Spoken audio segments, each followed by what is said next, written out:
Shalom Bapak Ibu Saudaraku yang terkasih, kita kembali merenungkan firman Tuhan. Mohon like dan subscribe. Tuhan Yesus memberkati kita semuanya.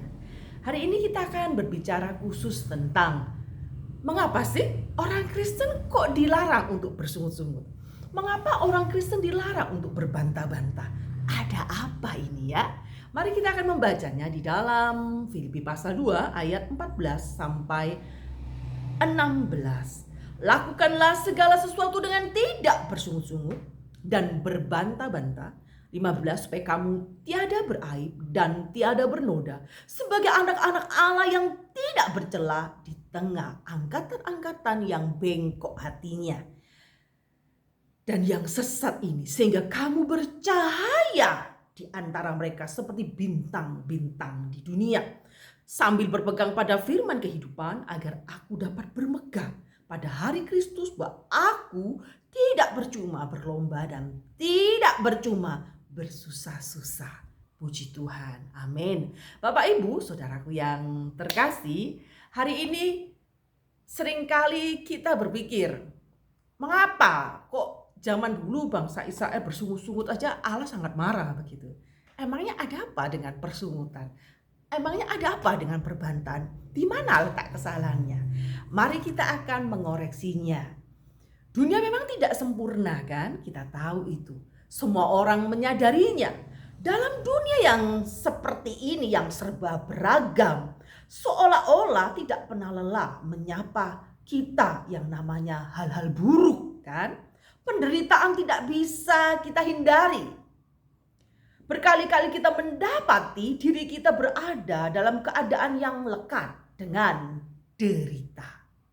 Memikirkan cara untuk menghindari diri sepenuhnya di situasi yang begitu pelik, jelas itu merupakan tindakan yang sia-sia. Apa sih yang paling penting? Apakah kita harus menghindari persoalan? Atau bagaimana kita menyikapi persoalan? Sampai kapan kalau kita mau menghindari persoalan? Ya, mau kabur sampai kapan? Nah, bagaimana sih orang Kristen cara menyikapi penderitaan? Bapak Ibu Saudaraku, apakah kita akan kalah dan terpuruk dalam masalah, atau kita akan menang dan keluar sebagai pribadi yang lebih matang? Manakah yang merupakan pilihan dari dua hal tadi? Ini terserah kalian ya Bapak Ibu Saudaraku. Tetapi hari ini firman Tuhan mengajarkan, ya kita harus menjadi pribadi yang matang. Bukan menyerah pada penderitaan, bukan menyerah pada persoalan kehidupan, bukan berkeluh kesah tiada hentinya, bukan berbantah-bantah, bukan bersungut-sungut kepada Allah. Tapi kita harus bisa menyikapi penderitaan ya Bapak Ibu Saudaraku. Salah satu sikap negatif yang sering ditunjukkan oleh banyak orang itu adalah bersungut-sungut, berbantah-bantah. Dua sikap ini mirip saudara kembar. Mirip saudara kembar. Ini adalah ungkapan ketidakpuasan. Persungutan, perbantahan ini sebenarnya ungkapan rasa ketidakpuasan di dalam hati. Ya, ketidakpuasan terhadap apa? Terhadap suatu keadaan yang kadang-kadang membuat kita carut marut, begitu pelit. Kita sudah berusaha maksimal, tapi hasilnya tidak maksimal. Sebuah protes terhadap suatu hal yang tidak ideal menurut pandangan kita. Ya, apa sih sebenarnya yang dimaksud dengan bersungut-sungut dan perbantahan? Bapak Ibu tahu? Kepada siapa sikap perbantahan, persungutan ini ditunjukkan sebenarnya? Mengapa kita tidak boleh melakukan persungutan atau perbantahan? Ini yang akan kita pelajari Bapak Ibu Saudaraku. Dalam renungan kita hari ini, kita akan melihat apa yang dimaksud dengan bersungut-sungut dan perbantahan. Kita juga akan menyelidiki alasan-alasan apa di balik larangan itu. Ingat di ayat 14 yang kita sudah baca tadi, dilihat dari sisi posisi teks larangan untuk tidak bersungut-sungut dan berbantah-bantah itu masih berkaitan erat dengan proses pengudusan di Filipi pasal 2 ayat 12 sampai 13. Kita harus terus menerus menunjukkan ketaatan, ya kan? Sebagai bukti untuk keselamatan yang sudah kita terima dari Tuhan. Nah, ini dia. Salah satunya bentuk ketaatan tersebut adalah tidak bersungut-sungut dan berbantah-bantah. Bapak Ibu Saudaraku, posisi teks ya kalau kita mempelajarinya jelas bukan tanpa alasan Tuhan melarang kita untuk berbantah-bantah, bersungut-sungut. Paulus menganggap topik ini ya perbantahan, persungutan itu paling penting, harus benar-benar Anda hindari. Mengapa? Atau paling tidak paling relevan lah kita ngomong tentang perbantahan, tentang bersungut-sungut itu dengan keadaan saat itu yang dimaksudkan itu di keadaan jemaat Filipi ya Bapak Ibu Saudaraku. Seperti yang kita sudah pelajari sebelumnya, jemaat Filipi ini jemaat yang sudah taat ya Bapak Ibu Saudaraku. Terbiasa taat jemaat Filipi. Namun untuk mempertahankan ketaatan itu tidaklah mudah, bukan? Ketaatan itu butuh proses yang panjang sampai seumur hidup. Tentu sulit, ada banyak godaan. Tidak berhenti menunjukkan ketaatan saja. Salah satunya adalah ketidakpuasan. Inilah ketidakpuasan ini yang akhirnya akan melahirkan persungutan dan perbantahan. Hampir semua penafsir setuju bahwa latar belakang nasihat Paulus di Filipi 2 ayat 14 adalah perjalanan bangsa Israel di padang gurun ya. Kita tahu waktu itu bangsa Israel bersungut-sungut ya toh. Berkali-kali muncul dalam konteks perjalanan di padang gurun. Di samping itu ini ungkapan angkatan yang bengkok hatinya dan yang sesat ini juga sangat mirip dengan Ulangan ya kan. Satu angkatan yang bengkok dan berbelit-belit. Ini pernah kita membacanya di Ulangan ya. Walaupun sama, semua penafsir sepakat ini ya dengan latar belakang di atas ya Bapak Ibu Saudaraku. Cuma mereka memperdebatkan tentang objek persungutannya apa.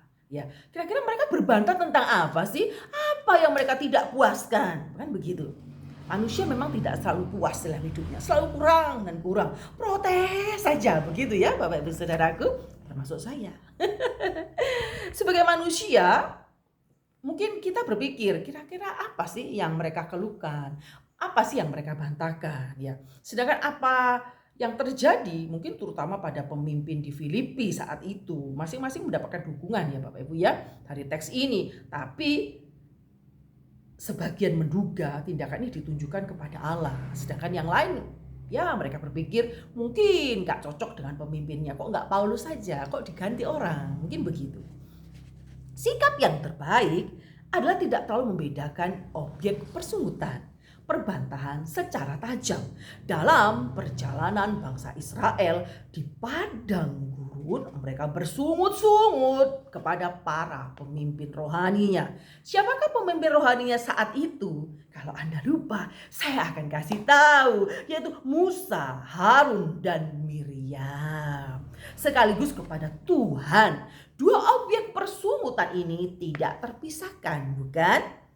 Karena ia telah mendengar sungut-sungutmu kepadanya. Sebab apalah kami ini, maka kamu bersungut-sungut kepada kami. Karena Tuhan telah mendengar sungut-sungutmu yang kamu sungut-sungutkan kepadanya. Apalah kami ini. Bukan kepada kami sungut-sungut, tapi kepada Tuhan. Berarti intinya bangsa Israel itu bersungut-sungut kepada Tuhan, tapi dilampiaskan kepada Musa, Harun, dan Miriam. Mungkin seperti itu. Dalam konteks jemaat Filipi, mereka tampaknya belum memiliki pemimpin rohani yang baik sebagai pengganti Paulus saat itu. Figur Paulus masih kuat di sana ya Bapak Ibu ya. Tetap kerjakan keselamatanmu dengan takut dan gentar, bukan seperti waktu aku masih hadir, tetapi terlebih pula sekarang waktu aku tidak hadir. Ya, beberapa pemimpin di Filipi mungkin malah terlibat dalam pertikaian ya seperti Euodia yang kunasihati, Sinteke kunasihati supaya sehati sepikir di dalam Tuhan. Ini kita sudah bahas ini ya, Sinteke, Euodia ya. Situasi di atas jelas tidak mudah untuk dihadapi kan. Paulus sudah mengajarkan kepada kepada mereka untuk rendah hati, mencari kepentingan orang lain. Mereka dinasihati untuk menganggap orang lain lebih utama daripada dirinya. Jadi tidak boleh egois. Begitu Bapak Ibu Saudaraku. Ingatlah, menaati nasihat itu sudah sangat sukar ya Bapak Ibu ya, sangat sukar. Itu ego kita harus ditepis, kita harus mengalahkan ego kita.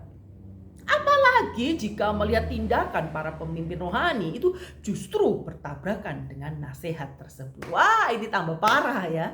Kadang-kadang jemaat ini suka marah-marah melihat jemaat disuruh ini, suruh itu, dilarang ini, tapi pendetanya berlaku seenaknya. Nah, ini akhirnya jemaat protes kepada pendetanya. Para pemimpin rohani justru bertabrakan dengan nasihat yang mereka dengarkan selama ini. Mereka sangat mungkin tergoda untuk bersungut-sungut. Ya, kadang-kadang mungkin dipikir secara nalar, lumrah kan? Kita disuruh tidak boleh ini, tidak boleh itu, tapi pendetanya bebas gitu ya. Jadi kita bersungut-sungut, kita marah begitu. Persungutan dengan cepat bisa berubah menjadi perbantahan. Ingat Bapak Ibu, persungutan dengan cepat akan berubah menjadi perbantahan. Yang perlu dicatat dalam hal ini, persungutan kepada pemimpin rohani itu bisa berubah arah. Objek persungutan bisa diarahkan kepada Allah. Berbagai pikiran bisa muncul sebagai perbantahan kepada Allah. Berbagai pikiran bisa muncul dalam benak kita. Mungkin kita ngomong, berdebat, seakan-akan perbantahan ini kita arahkan kepada Allah. Mengapa Allah tidak memberikan pemimpin yang sebaik Rasul Paulus? Nah, begitu. Mengapa kok si A jadi pemimpin? Mengapa kok pendetanya kok tidak, misalnya anak pendeta menggantikan bapaknya gitu ya? Kok si A tidak seperti ayahnya? Oh, si B tidak seperti kakeknya, tidak punya karisma. Mengapa Tuhan tidak memberikan pemimpin yang sebaik dahulu? Persungutan lama-lama menjadi perbantahan ya. Bapak Ibu Saudara, mengapa Allah mengutus Paulus ke tempat lain sementara jemaat Filipi sangat membutuhkan? Ini banyak pemikiran-pemikiran yang berseliweran ya. Mengapa sih kok Allah tidak mengubah para pemimpin dahulu? Disucikan dulu pemimpinnya, disempurnakan pemimpinnya sehingga tidak yang akar-akar ini tidak menjadi pemicu persoalan ya. Mengapa Allah benar-benar menetapkan pemimpin yang gak sesuai dengan kriteria jemaat? Begitu. Bagaimana jemaat bisa hidup benar kalau pemimpinnya saja masih bergumul dengan persoalan-persoalan yang sama?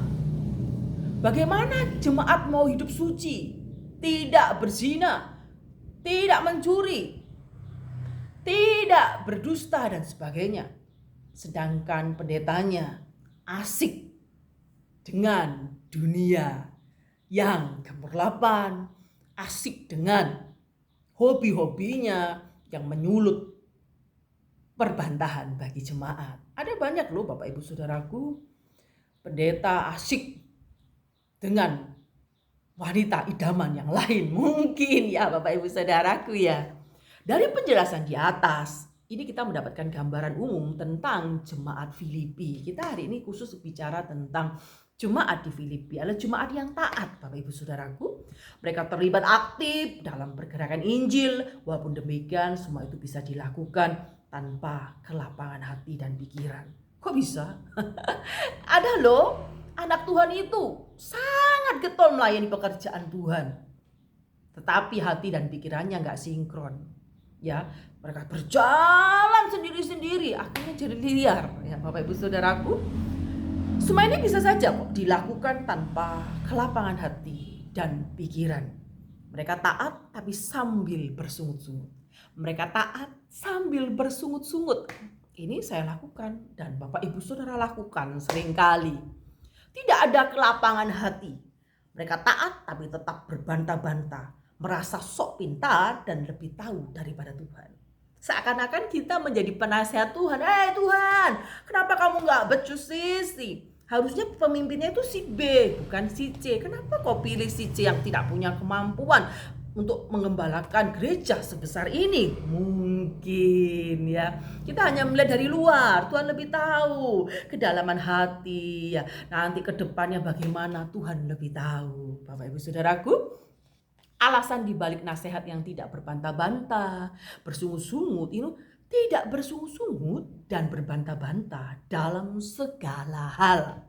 Jelas tidak mudah, natur manusia itu kan berdosa ya Bapak Ibu Saudaraku ya, mencondongkan kita kepada ketidakpuasan dan egoisme. Ini orang terlalu egois ini mesti ada saja yang diprotes. Jemaat paling senang ini untuk memprotes hal-hal yang sekecil-kecilnya. Bapak Ibu Saudaraku, jangan jadi orang yang sering menimbulkan percekcokan ya Bapak Ibu Saudaraku ya. Natur orang memang natur manusia, orang-orang seperti kita ini naturnya orang berdosa. Mencondongkan hati kita kepada egoisme, ketidakpuasan. Kita juga mudah menghakimi orang lain. Kita lebih cepat menuntut orang lain daripada kita melakukan koreksi diri sendiri. Tadi tanggung jawab kita kepada mereka. Kadang-kala kita lebih enak nuding orang aja daripada kita ya Bapak Ibu Saudaraku. Tanpa dorongan yang benar, besar nasihat ini pasti sulit untuk diwujudkan ya Bapak Ibu Saudaraku. Paulus menerangkan 3 tujuan besar yang seharusnya cukup sebagai dorongan untuk kita di hari-hari yang sekarang ini. Pertama, status kita ini apa sih Bapak Ibu Saudaraku? Anak-anak Allah. Status kita adalah anak-anak Allah. Alkitab secara konsisten mengajarkan bahwa indikatif mendahului imperatif. Jadi identitas mendahului aktivitas. Siapa kita? Identitas kita menentukan apa yang kita lakukan. Bapak Ibu Saudaraku, kita ini identitasnya adalah anak Allah, ya kan? Ingat, kita adalah anak Allah. Ya, Bapak Ibu Saudaraku, baru kita bisa melakukan aktivitas kita dengan benar. Kalau kita belum tahu identitas kita akan menjadi seorang pekerja yang melakukan pekerjaan Tuhan tetapi dengan berbantah-bantah. Berarti tidak ada kelapangan hati. Tidak ada yang namanya lego, egois, selalu merasa diri benar dan orang lain salah. Dalam bagian ini Paulus menyinggung tentang status kita sebagai anak-anak Allah. Tidak hanya mengerti Bapak Ibu Saudaraku, jika latar belakang nasihat ini adalah perjalanan bangsa Israel di padang gurun, sebutan anak-anak Allah sangat mungkin dimaksudkan sebagai sebutan, ini kontras dengan bangsa Israel yang tidak taat, ya kan? Berlaku busuk terhadap dia, mereka yang bukan lagi anak-anaknya, yang merupakan noda. Suatu angkatan yang bengkok dan berbelit-belit, yang merupakan angkatan yang bengkok ini, Bapak Ibu, yang berbelit-belit. Ya, ini kalau hari-hari ini kita harus tahu gereja adalah Israel yang baru, bukan? Anak Allah yang taat. Sebagai anak kita harus percaya pada keputusan dan tindakan Bapa di surga. Kita harus percaya itu. Apa yang telah Tuhan tetapkan itu yang terbaik. Ya, Bapak Ibu Saudaraku, tidak ada alasan untuk membantah dia. Bapak tahu yang terbaik untuk kita. Kadang-kadang setiap kebijakan yang diambil oleh pemimpin itu kadang-kadang suka wah gitu ya. Jemaat langsung wut gitu, protes sana sini tanpa harus merenungkan terlebih dahulu. Jadi nalarnya nggak jalan tapi emosinya sumbunya pendek banget, marah saja ya. Jika kita melakukan hal itu, kita akan menjadi anak-anak yang tiada beraib dan tiada bernoda. Sebutan ini jelas bukan berbicara tentang kesempurnaan. Kesempurnaan itu bukan hasil usaha kita, ya Bapak Ibu Saudaraku ya, tapi pekerjaan Kristus. Sebutan ini lebih ke arah kesalehan yang di atas rata-rata. Berarti kesalehan di atas rata-rata. Sebutan ini lebih ke arah kesalehan yang di atas rata-rata tentang kebenaran dalam mentaati hukum Taurat yang tidak bercacat.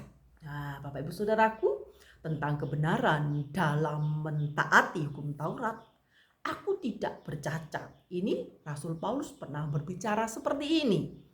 Tidak ada celah yang bisa digunakan untuk menyalahkan atau menuduh aku.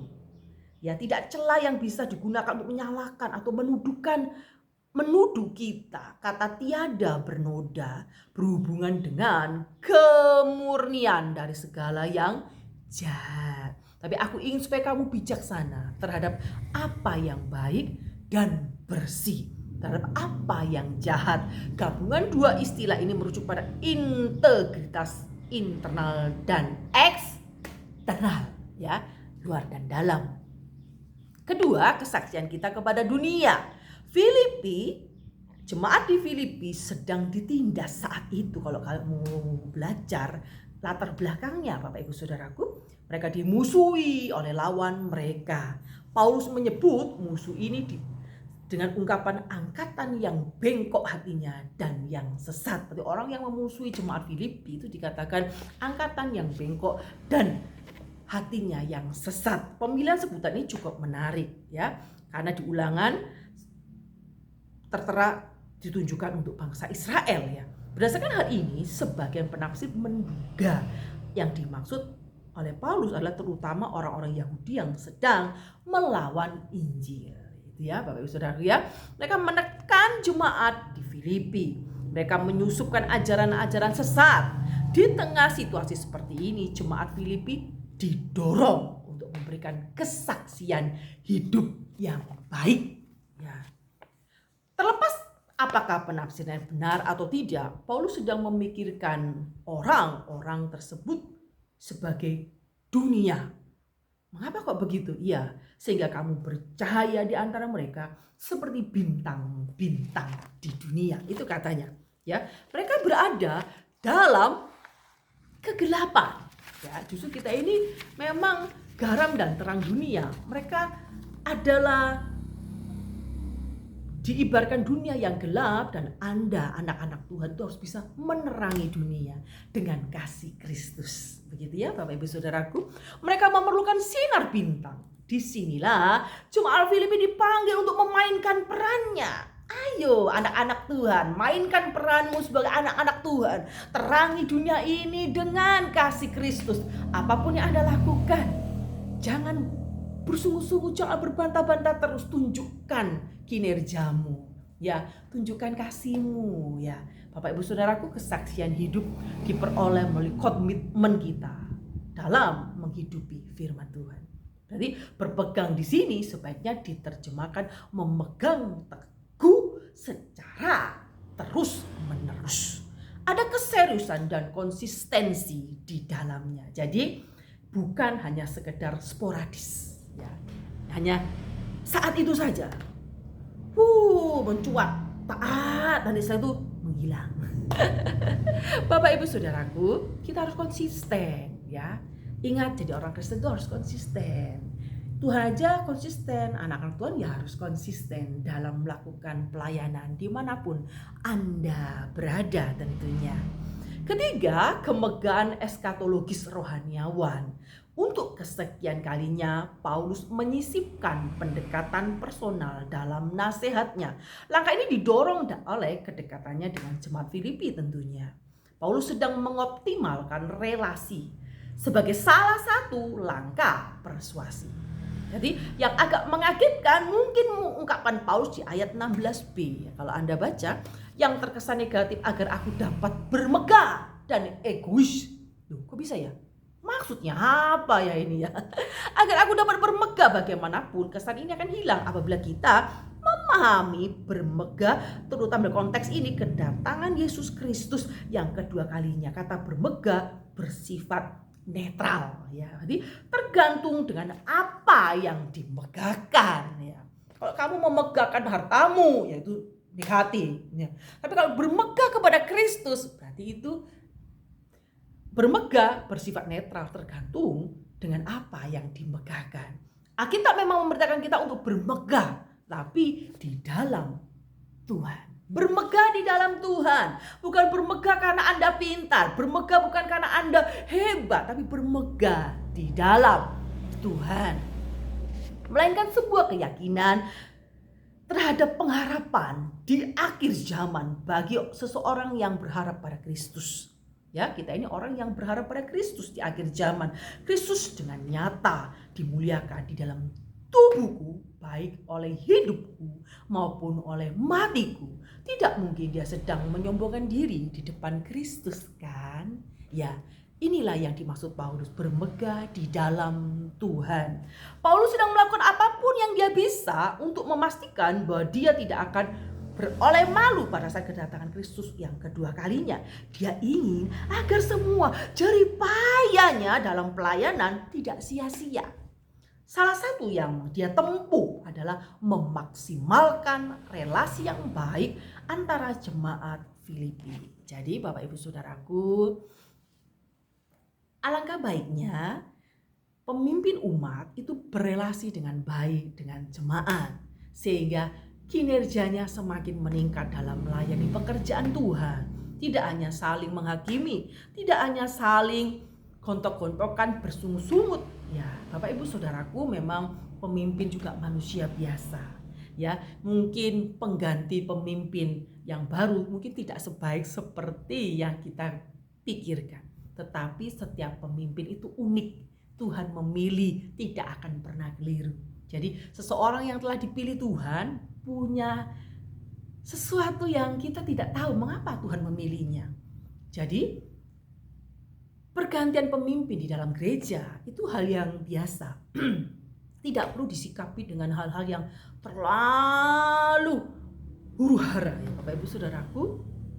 Pemimpin harus bisa berelasi dengan baik dengan jemaat. Tujuannya adalah ketaatan yang berkonsisten. Berarti kita ini telah diselamatkan oleh karena anugerah Yesus Kristus mati di kayu salib untuk kita. Dan kita pun menunjukkan bahwa kita ini orang-orang yang diselamatkan supaya dunia tahu ya kita hidup dalam ketaatan yang di atas rata-rata itu.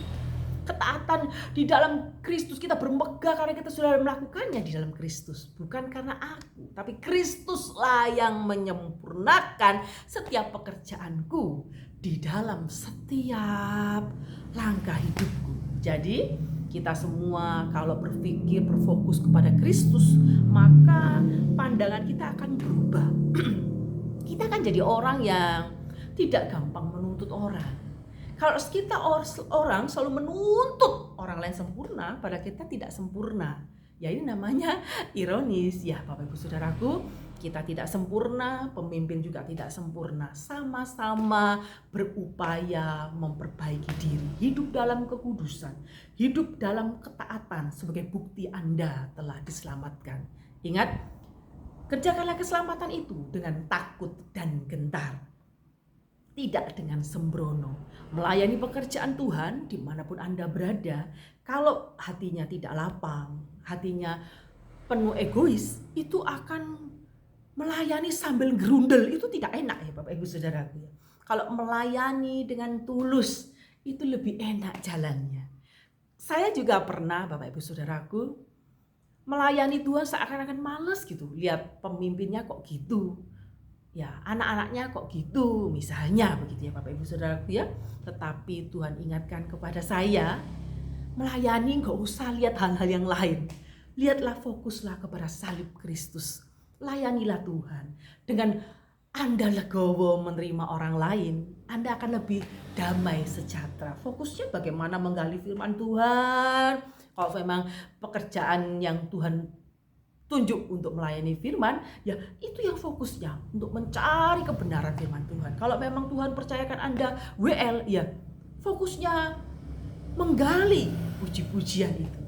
Ayat mana yang sesuai dengan pujian, dekat dengan Tuhan. Fokusnya itu, bukan fokusnya untuk mengoreksi orang, menuntut orang, menghakimi orang. Anda akan kecewa karena saat Anda sudah semangat getol melayani pekerjaan Tuhan, kadangkala yang diberi kepercayaan besar orang yang baru datang. Mungkin orang yang banyak duitnya menurut Anda. Jadi Anda protes gitu ya. Yang dikasih pelayanan itu loh, kok Cece Marta sih? Ya karena Cece Marta banyak uangnya, saya miskin gak dipilih apa-apa. Ada orang yang bilang begitu Bapak Ibu Saudaraku. Ingatlah, Allah memilih itu pasti ada maksud tertentu.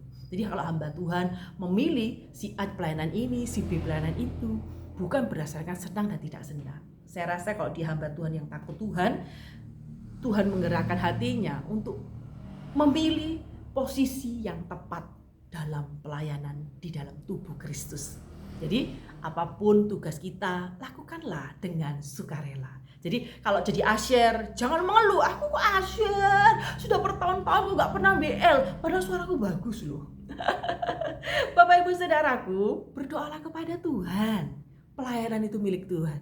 Jadi Anda berdoa kepada Tuhan, Tuhan, di mana Engkau menempatkan saya, disitulah saya akan mengabdi. Saya akan tunjukkan kepada dunia terang Kristus itu. Ya, ini lebih enak ya.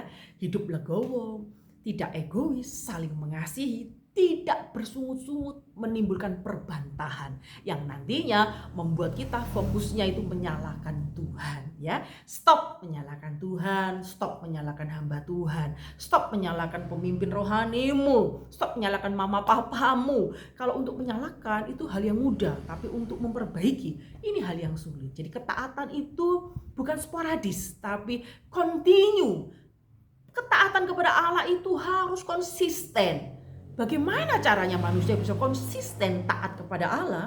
Yaitu pekerjaan Roh Kudus itu yang selalu menguduskan kita, memampukan kita untuk hidup taat. Jadi fokusnya hanya Kristus, tidak yang lain. Tuhan Yesus memberkati kita semua dalam kebajikan, kemurahan, dan kelemah lembutan penguasaan diri. Hidup diberkati Tuhan, selamat melayani dengan hati yang tulus. God bless you.